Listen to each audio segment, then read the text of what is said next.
మాటల్లోకి వచ్చారు. ముందుగా సుజాత గారు, ఏంటి జగన్మోహన్ రెడ్డి గారు సవాళ్ళు విసురుతున్నారు? కాన్ఫిడెన్సా, ఓవర్ కాన్ఫిడెన్సా? ఇది చాలా మందిలో ఉన్న ప్రశ్న, ట్రోల్ అవుతున్న అంశం. జగన్మోహన్ రెడ్డి గారు ఏ ప్రకటన చేసినా కానీ మేము ఆధారాలతోటి మా పరిపాలనలో మేము ఏమేం చేశామనేటువంటి అంశాల మీద జీవోలతో సహా ప్రెస్ మీట్ పెడతారు. అదేవిధంగా దానికి సంబంధించినటువంటి ఆధారాలు అన్ని చూపిస్తూ మాట్లాడతారు.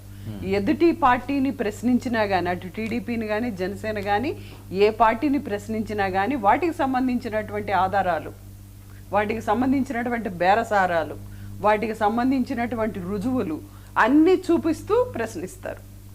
మరి ఈ రకంగా ప్రశ్నలు 4 రోజుల నుంచి చూస్తున్నాం. అసెంబ్లీ సమావేశాల్లో పారిపోతున్నారు. అధికార పార్టీ ఏదైతే ఉందో ఒక ప్రశ్న వేస్తే బొత్స గారు కానీ మిగిలిన ఎమ్మెల్సీలు కానీ ఎవరైనా మండలిలో కానీ శాసనసభలో కానీ ఏ ప్రశ్న వేసినా కానీ మరి పారిపోవడమే పరమావధిగా పెట్టుకున్నారు ఈరోజు. ఇంకా మరి డిప్యూటీ సీఎం గారు పవన్ కళ్యాణ్ గారి గురించి అయితే చెప్పవసరమే లేదు. ఊరందరిది ఒక దారి అయితే ఉలిపి కట్టేది ఒక దారి అన్నట్టుగా ఒక అసెంబ్లీ సమావేశాలు జరుగుతుంటుంటే ఎప్పుడైనా జరిగే ముందే ఆ పార్టీలకు సంబంధించినటువంటి అధ్యక్షులు వారి వారి ఎమ్మెల్యేలను కానీ ఎమ్మెల్సీలను కానీ జరిగినటువంటి పరిపాలనకి సంబంధించినటువంటి సమాధానాలు, ప్రశ్నలు ప్రతిపక్ష పార్టీ అడిగినప్పుడు ఎలా సమాధానపరచాలి, వాడని ఏ విధంగా ప్రజలకి ఆ సమాచారాన్ని అందజేయాలి అని ఒక ప్లానింగ్ అనేది ఉంటుంది. మరి ఈ 4 రోజుల్లో సమావేశాలకు రాకుండా ఈరోజు పవన్ కళ్యాణ్ గారు జనసేన పార్టీకి సంబంధించినటువంటి ముఖ్య నేతలతో సమావేశం జరపడం జరిగింది. మరి అసెంబ్లీ సమావేశాలకి గైర్హాజరయ్యి ఈరోజు ఆయన వ్యక్తిగతంగా పార్టీ ఆఫీసులో ఆ నాయకులతోటి సమావేశం అవుతుంటే ఆయనకి ప్రజల పట్ల ఏ రకమైనటువంటి బాధ్యత ఉందనేది తెలుస్తుంది.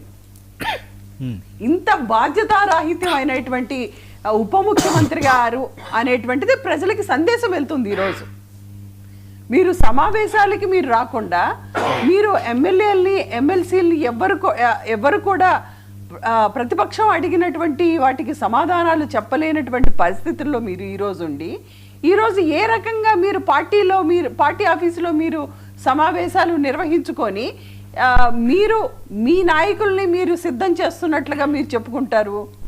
ప్రజలకి చెప్పవలసినటువంటి అంశాలు డిఎస్సి మీద జరిగినటువంటి అవకతవకల గురించి ఇంతవరకు ఒక్కటి జగన్మోహన్ రెడ్డి గారు చూపించినటువంటి రుజువులకి ఒక్కటి కూడా ఆన్సర్ చెప్పనటువంటి పరిస్థితి ఈరోజు. అంటే వాళ్ళు అనేది ఏంటంటే బయట నుంచి మాట్లాడడం ఎందుకు, బ్రహ్మాండమైన అసెంబ్లీ అక్కడ ఉంది, అక్కడికి వచ్చి మాట్లాడొచ్చు కదా అని వాళ్ళు మాట్లాడారు. ఒకటండి, మీరు విద్యాశాఖ మంత్రి గారు లోకేష్ గారు మరి సవాల్ చేస్తున్నారు కదా, మీరు రండి మేము కూడా అంటున్నాం కదా, రావడం ఎందుకు, మీరు రుజువులు చూపించండి అని. మీరు నవీన్ అనేటువంటి వ్యక్తికి మీరు మొదటి ర్యాంక్ ఇచ్చినటువంటి మాట వాస్తవం. అతను ఒక అవుట్ సోర్సింగ్ ఉద్యోగి. మళ్ళీ ఫస్ట్ ర్యాంక్ ఇచ్చినటువంటి వ్యక్తిని మళ్ళీ మీరు సర్టిఫికేషన్ వెరిఫికేషన్ కోసం రాలేదన్నట్లు మీరు చూపిస్తున్నారు. అసలు అతనికి కాల్ లెటరే వెళ్ళలేదు. అడ్డగోలుగా జీవోలు ఇచ్చేసేసి స్పోర్ట్స్ కోటాలో ఇష్టం వచ్చినటువంటి గేమ్స్ పెట్టేసేసి ఐస్ స్కేటింగ్ అంట.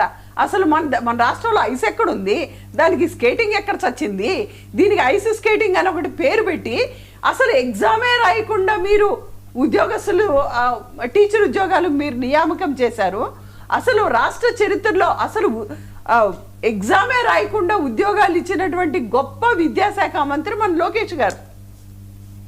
ఏ పరీక్షలకైనా ఈరోజు వచ్చేసి చంద్రబాబు నాయుడు గారు ఏపీపీఎస్సీలో జరిగినటువంటి 2019 ప్రిలిమ్స్ అవన్నీ ఈరోజు మాట్లాడుతున్నారు. గ్రూప్ 1 ఎగ్జామ్ గురించి. అసలు గ్రూప్ 1 ఎగ్జామ్కి నోటిఫికేషన్ ఇచ్చిందే చంద్రబాబు నాయుడు గారు, ప్రిలిమ్స్ ఫినిష్ చేసింది చంద్రబాబు నాయుడు గారు. దాంట్లో అవకతవకలు జరిగాయని ఈరోజు 4 ఏళ్ల తర్వాత మాట్లాడుతున్నారు. అంటే మీరు చేసినటువంటి దొంగ పని కప్పిపుచ్చుకోవడానికి ఎదుటి వాళ్ళని దొంగ అరిచినట్లుంది. మీరు చేసినటువంటిది దొంగ పని. ఒక అవుట్ సోర్సింగ్ ఉద్యోగిని మీరు పేపర్ లీకేజ్ కోసం మీరు అతన్ని వాడుకొని ఈరోజు అతనికి ఫస్ట్ ర్యాంక్ ఇచ్చి మళ్ళీ అతన్ని వెరిఫికేషన్కి పిలవకుండా అతని జీవితంతో ఆడుకొని స్పోర్ట్స్ కోటాలో మీరు పూర్తిగా టీడీపీ కార్యకర్తలకి ఇచ్చుకొని ఎలాంటి గేమ్స్ లేని వాళ్ళకి ఇచ్చుకొని కాదండి, మీరు సరే, ఈ రకంగా మీరు అంటే ఒక్క విద్యా నిమిషం, వ్యవస్థని సుజాత గారు. అధోగతి పాలు చేశారు. సరే సుజాత గారు, ఇప్పుడు అసెంబ్లీకి వెళ్ళకపోవడం సెల్ఫ్ గోలా కాదా? మేము అసెంబ్లీలో వెళ్ళి ప్రశ్నించినటువంటి బొత్స గారు అడిగినటువంటి ప్రశ్నలకి 4 రోజుల నుంచి పారిపోతున్నటువంటి అంశాన్ని మనం చూస్తున్నాం కదండి. పారిపోవడం ఏంటి? ఏ ప్రశ్నకి సమాధానం చెప్తున్నారు? మండలిలో అడిగినటువంటి ప్రశ్నలకి ఏ ప్రశ్నకి మీరు సమాధానం చెప్పలేకపోతున్నారు? డిఎస్సి మీద మేము సిబిఐ ఎంక్వైరీ వెయ్యాలి అని చెప్పి జగన్మోహన్ రెడ్డి గారు డిమాండ్ చేయడం జరుగుతుంది. మీరు వెయ్యండి, మీరు ఏ తప్పు చేయకపోతే మీరు ఎందుకు భయపడుతున్నారు చెప్పండి? సో ఇంక యుద్ధమే, భయపడాల్సిన అవసరం ఏంటి? యుద్ధమేనా? యుద్ధం ఏంటండి? అటు నిరుద్యోగుల జీవితాలతో ఆడుకుంటూ మీరు రైట్, ఓకే. మీరు ప్రజలను రక్షించాల్సినటువంటి వాళ్ళు ప్రజల్ని భక్షిస్తున్నారు ఈ రోజు. రైట్, రమ్య గారు, మేము ప్రజల తరఫున యుద్ధం చేస్తాం ఖచ్చితంగా. ఓకే. రమ్య గారు, సార్ నేను మాట్లాడు. రమ్య వినిపిస్తుందండి?